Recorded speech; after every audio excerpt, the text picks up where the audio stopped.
Uma outra forma da gente ter uma estrutura de seleção, pessoal, que a gente chama de operador condicional, é quando você precisa ter apenas uma verificação simples e vai ter ações simples baseadas na verdadeiro ou falso dessa condição. Tem como você fazer isso que a gente chama de operador condicional, certo? Que você faz em uma única linha, certo? Que é basicamente você transformar em uma pergunta, né? Então, se você pode fazer, por exemplo, a pergunta é: nota é maior ou igual a 60? E aí você coloca um ponto de interrogação. Se a condição for verdadeira, ele vai fazer o que está logo a seguir, na mesma linha, né? Que ele considera como verdadeiro. Então, se a verificação for verdadeira, ele vai executar o que está logo em seguida. Se for falso, você coloca 2 pontos e aí ele vai executar o que tem depois desses 2 pontos, certo? Então é como se a gente fizesse uma pergunta. Nota é maior ou igual a 60? Ponto de interrogação. Se verdadeiro, você coloca a condição que vem logo a seguir ao ponto de interrogação. Se for falso, você coloca 2 pontos e a condição para a condição falsa, ela vai vir logo depois desses 2 pontos, beleza?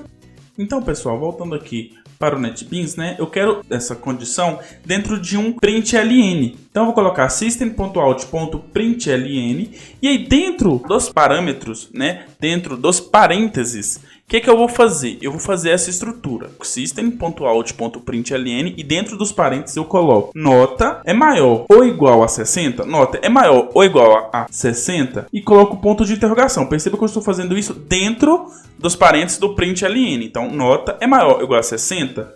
Se isso for verdade, ele vai imprimir exatamente o que está depois do ponto de interrogação, que é, vou colocar aqui, aprovado, né? E depois eu coloco 2 pontos. Coloco de novo, que vai ser se a condição for falsa, que é reprovado. Ou seja, se essa condição for verdadeira, se a nota maior ou igual a 60 for verdadeira, ele vai imprimir o que tem logo depois do ponto de interrogação. Se não, ele vai imprimir o que tem depois dos 2 pontos, né? Então vamos aqui executar para ver o que vai acontecer. Então ele já está aqui, né? Eu vou colocar. Então, entre com a nota. Eu vou colocar 50, que é uma nota menor que 60. Perceba que ele imprimiu reprovado, porque 50 é menor que 60, então ele já vai direto aqui para o que tem depois dos 2 pontos. E agora eu vou colocar aqui 90, que é maior que 60, ele vai imprimir aprovado. Por quê? Porque ele já, né, entra aqui o que tem logo depois do ponto de interrogação. Essa estrutura, como eu falei, pessoal, ela é muito legal quando você quer fazer algo simples. Por exemplo, nesse caso, você poderia fazer isso porque já, né, dá uma otimização no seu código. Já fica um código um pouco mais limpo. Isso já ajuda bastante na hora do desenvolvimento. Pois bem, pessoal, além dessas 2 estruturas que a gente já viu, que é o se, o se não, o operador condicional, a gente ainda tem uma terceira, que é o switch. Para quem lá fez o curso de algoritmos, a gente falou do escolha caso, para quem lembra. Aqui a gente tem também o escolha caso, só que aqui a gente chama ele de switch case, tá? É basicamente uma tradução também, certo? A lógica segue a mesma. Qual que é a diferença então do switch para um if, né? Ou para o operador condicional? Porque aqui a gente não vai fazer a verificação de uma expressão lógica. Lá, sempre a gente verificava tal coisa é maior do que outra coisa, alguma coisa é diferente, alguma coisa é maior ou menor. Perceba que essas perguntas sempre você retorna com verdadeiro ou falso, né? Então, nas outras eu verificava o seguinte: nota é menor ou igual a 60? Se sim, faz tal coisa, se não, tal coisa. Então perceba que tem essa expressão verdadeiro ou falso. Enquanto isso, no switch a gente não faz essa verificação baseado na condição lógica, e sim a gente faz baseada no valor contido dentro de uma variável. Ele vai verificar unicamente o valor contido na variável e vai tomar ações baseadas nesse valor e não numa expressão lógica, como a gente já vinha vendo nos exemplos anteriores.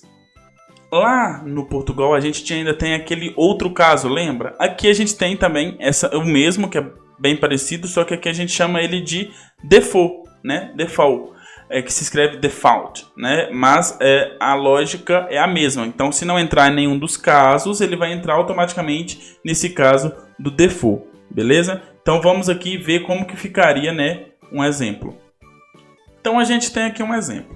Olha, eu vou criar uma variável do tipo inteiro chamada opção e vou receber essa variável opção, receber um valor do usuário, né? Um valor do tipo inteiro. E aí, o que eu vou verificar? Quando eu coloco o switch dentro dos parênteses, eu coloco apenas a variável, certo? A variável sozinha, sem fazer nenhuma comparação, se é maior ou menor. Apenas switch, certo? dentro dos parênteses, a variável sozinha, porque eu vou entrar em cada caso baseado no valor dessa opção. Então eu coloco switch opção, abro as minhas chaves e coloco case 1, ou seja, se o usuário digitou o valor 1, esse valor foi adicionado dentro da variável opção, ele vai verificar o que tem dentro dessa variável. É 1, então ele vai entrar no case 1, certo? 2 pontos. E aí ele vai entrar dentro dele e vai imprimir, né? Nesse caso aqui eu coloquei para imprimir system.out.println, opção 1. E eu coloco um break. O que esse break faz, pessoal? Ele simplesmente sai dos casos, ele sai do switch. Você tem obrigatoriamente de colocar ele depois de cada case. Então, se você colocou case igual a 1, 2 pontos, o que vai ser executado lá dentro? Ele vai executar e ao final você tem que colocar o break para que ele saia desse caso. Se o usuário digitar o valor 2, ele vai entrar no case, no caso, né, escrito case espaço 2, 2 pontos. Então ele vai entrar, vai executar o que vem logo depois desses 2 pontos. Nesse caso eu coloquei para imprimir system.out.println e vai imprimir opção 2, certo? Ou ele faria qualquer outra ação que tivesse dentro desse switch case. E o default, o que ele verifica? Ele verifica se nenhum dos casos. Então, por exemplo, se eu digitar 55, ele vai verificar o valor da opção. Opção é igual a 1, ele não vai entrar no caso da 1. Opção é igual a 2, ele não vai entrar no caso igual a 2. Então, se ele não entrou nem no primeiro nem no segundo, ele vai obrigatoriamente entrar no default, que no caso eu coloquei para imprimir nenhuma das opções. Beleza? Então, o que o switch faz? Ele verifica o valor que está dentro da minha variável, nesse caso, opção, e vai entrar em qual case que tem um valor correspondente a essa variável, ao valor contido nessa variável, certo? Lembrando que você pode, para o switch, ter variáveis do tipo inteiro, do tipo caractere e do tipo byte, beleza? Eu vou deixar vocês com alguns exercícios para que vocês possam executar, né, e praticar. Então, vou ler apenas 2 aqui. Para quem está acompanhando pelo YouTube, vocês vão ver todos os exemplos. Aqui eu vou ler apenas 2 que é para vocês identificarem. Então, por exemplo, o primeiro eu falo: faça um programa que receba 2 números e mostre qual deles é maior e o menor. Nesse caso, é só maior, né? Então, qual que é o maior? Então, só preciso fazer uma verificação. Então, eu vou pedir para o usuário 2 valores, né? E eu vou apenas fazer uma verificação. Se o primeiro for maior que o segundo, eu vou imprimir o primeiro. Se o segundo, caso, né? Se não, eu vou imprimir o segundo. Beleza? E aí eu tenho outros exemplos aqui. Então, por exemplo, faça um programa que receba 3 números e mostre em ordem crescente. Esse é um pouquinho mais elaborado, mas vocês têm que fazer vários ifs. Beleza? Depois, faça um programa que receba um número inteiro e verifique se este número é par ou ímpar. Certo?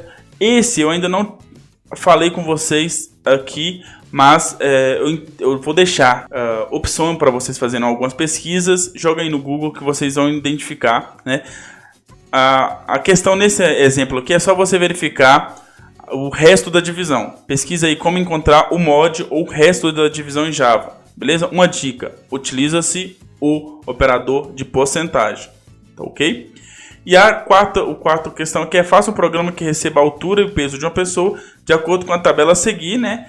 E aí na tabela eu faço a verificação em qual grupo essa pessoa tá. Beleza? Então eu vou deixar esses exemplos aí para vocês, certo? Eu espero que vocês façam para praticar e que vocês colocam em prática, beleza?